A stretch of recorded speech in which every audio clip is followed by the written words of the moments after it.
Hi guys! Magandang gabi! Welcome back po dito sa Gandara SRU channel for Showbiz Update. Andito na naman nga po akong muli nagbabalik. Ang nagmamaganda ninyo kachismosang Kim Pao, wala na nga pong iba. Ang lokareta si Gandara SRU upang maghatid po sa inyo ng latest update and fresh happiness patungkol kina Kim Chiu and Paolo Avellino. And para nga sa gabing ito, ang tatalakayin naman natin at pag-uusapan ay update po kay Paolo Avellino kung nasaan po siya ngayon. Nakakatuwa naman po na kahit papaano, 'di ba? Mayroon po tayong ayuda. Pero bago po ang lahat sa mga di pa nakaka-subscribe sa ating channel, maaari lamang na pindutin po ninyo ang subscribe button at notification bell na nariyan sa baba upang kayo po maging updated at ma-notify tuwing may bago tayong chika at balita hinggil sa Kim Pao. Basta mga balita na may kinalaman kina Kim Chiu and Paolo Avellino, sagot na nga po natin yan.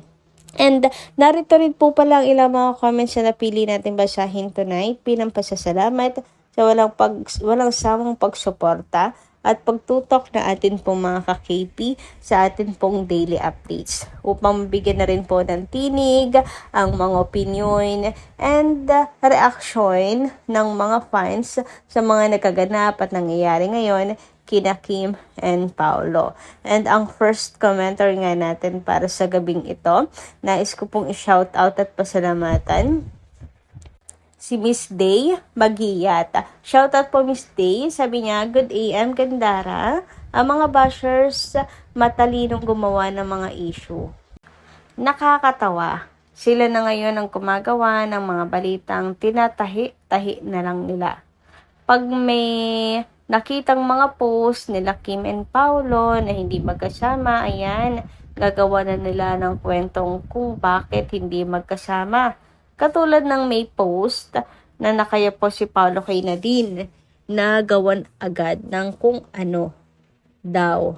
At na kung ano kaya daw ang mararamdaman ni Kim. Yun ang pang-asar nila sa Kim Pao na selosa. Siyempre kay Paolo ang tama ng mahihinang Kim Pao. Lagi na lang nating inilalagay sa isip na wala tayong pakialam at tawanan na lang mga bashers. Kung marunong silang manginis, gayahin natin. Si Kim, kung paano niya inaasar, si Claudia. Yung sinusubuan ni Vincent, 'di ba? Galit. Nagalit si Claudia. Yung naglaro sila ng bingo, ganon. Kung may project ulit na hindi naman matutuloy, hindi naman ata pumirma ng kontrata sila Kim. Pwede naman silang dalawa ni Paolo gumawa ng movie o teleserye. Kaya naman nilang dalawa. Mag-try silang dalawa, 'di ba? Kung lagi naman silang nilalagay sa alanganin ng ABS-CBN. Yung GMA sabi kinukuha si Kim. I-try na rin ni Kim. Para itong mga basher isasampal sa kanila, mga pinagagawa nila sa Kim Pao. Marami namang option si Kim. Yung negosyo niya, harapin niya at magdagdag pa siya kung gusto niya. Sigurado din, kaya mangyayari yung mga bulilyaso sa mga project ni Kim. Gusto na rin siyang pagpahingahin nang matutukan na rin niya sarili niya. Hindi na rin naman maghihirap pa mga kapatid niya dahil meron na silang sari-sariling pamilya. Ipakita mo Kim sa mga bayarang basher na hindi mo ikahihirap ang paninira nila sa'yo. Ang bashers, maghihintay sila ng karma nila kung hindi man sila ang tamaan ng karma. Siguro naman may pamilya silang mahal nila. Doon ibigay ang karma para sa kanila. Oo, masaya sila ngayon. Paano yung bukas? Maging masaya pa kaya sila pag kinarma sila? Lahat ng pinagdaanan mo, Kim, sa ngayon, meron ding magandang katapusan yan bukas. Ibigay natin kay Lord yan. Siya ang bahala. Thank you so much sa comment, Miss Day Magiyat. Ano po, and tungkol dito sa sinabi ninyo,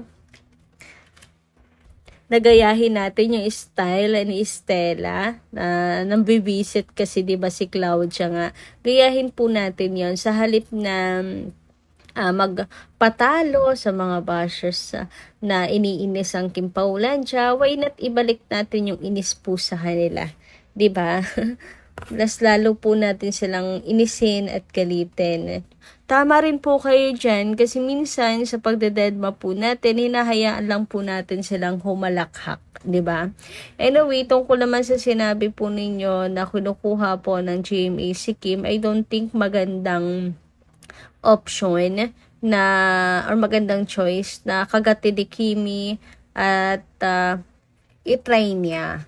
Kasi mas lalo pong babatikusin si Kimi doon. Magsisimula po talaga ang cancel Kim Chiu pa nagkataon kasi sasabihin walang utang na loob. At saka si Kim naman po ay malaking utang na loob kaya I don't think na gagawin rin ni Kimi kahit pa bigyan po siya ng napakalaking offer.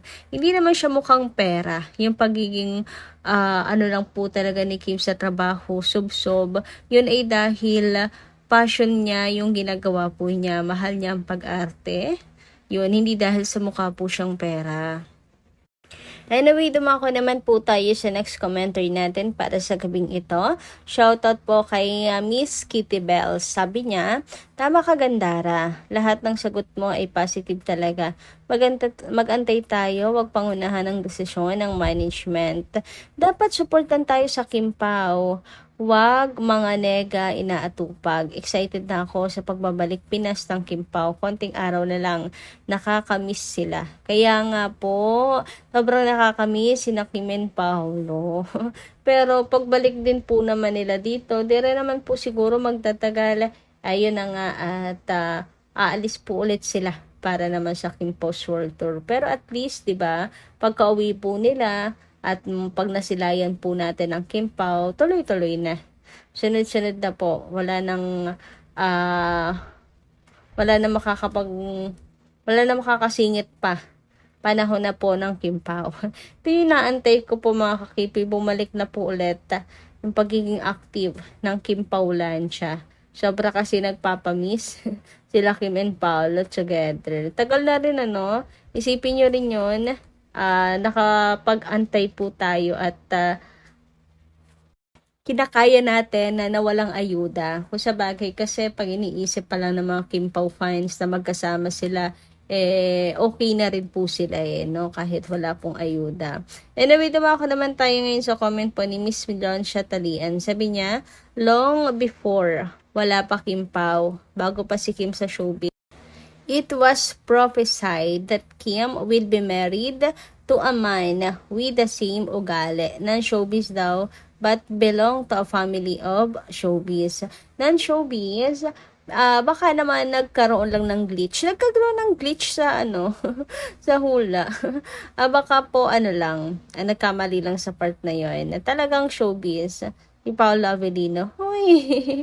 Kasi 'di ba, si Will married with the same ugali. Same ugali naman po sila ni Paolo. Sabi kasi ni Kim, boy version po niya si Pao. Kalmado version lang. Anyway, dumako naman tayo ngayon dito sa atin pong mga balita para po sa gabing ito. Tunahin na nga po natin ang pagka-trending ngayon nila Kim and Paolo or ng The Alibay. Ito nga po, trending news ang The Alibay po. Captivates Philippine with Kim Chiu and Paolo Avellino. Nakakatawa naman mga kakipi. At talagang ang Kim Pao po ay binubulabog ang X-World. Dahil na rin po yan sa mga admins. Dahil na rin po yan sa mga Kim Pao Lancia. Sa kanila pong napakasipag na pagpopromote at pagtutok sa The Alibay. Speaking of The Alibay, grabe humahakot nga po ng million views ang The Alibay. Mayroon nga pong 6.3M, yung harap-harapan kami nagsiselos, meron po yung 4.3M, 3.8, may 1M, 1.2, and 4.4M. 'Di ba, mga kakipi? Nakaka-overwhelmed na ganyan po kadami at tumahakot ang views online sina Kim and Paolo. Congratulations, Kim Pao! Anyway, narito naman po ang latest update ni Papi Paolo. Yes, mga ka-KP. Ito nga po ang bagong post ni Paolo Avellino na mukhang meron siyang pupuntahan Uy, saan kaya papunta si Papi Paolo? Sino kaya ang susunduin? Sino kaya ang kikitain? Charot. Pero ayun nga, meron po akong nabasa na malamang makikita nga po sila ni Kim Chu, etc. So, mukhang maganda ang kanilang pupuntahan ni Chinita Princess. And nakakatuwa si Paula Avellino. Bukod sa ang ganda ng shot, napakasipag pong magpaayuda. Kasi sa kanilang dalawa ni Kim, sobrang nakakapanibago kasi siya yung madalas magpaayuda ngayon. Sabi nga dito, ginagatekeep ni Pops si Kimi. Hahaha, cute. Wala pa, magkikita pa lang yata ulit. Hehehehe. O, diba? Yan pa lang. Picture pa lang na yan. Talaga namang ang Soko team, umaano na, bangers at saka on job na agad-agad. On job? Talagang ano na agad, tumatrabaho na agad-agad para meron tayong makita or kahit na anong hint man lang na magkasama silang dalawa ni Chinita Princess. Anyway, ayun, wala pa raw. Mukhang magkikita pa lang yata ulit. Okay lang yan kung ngayon pa lang magkikita. Ang importante, magkasama sila na magbabakasyon, mga ka-KP.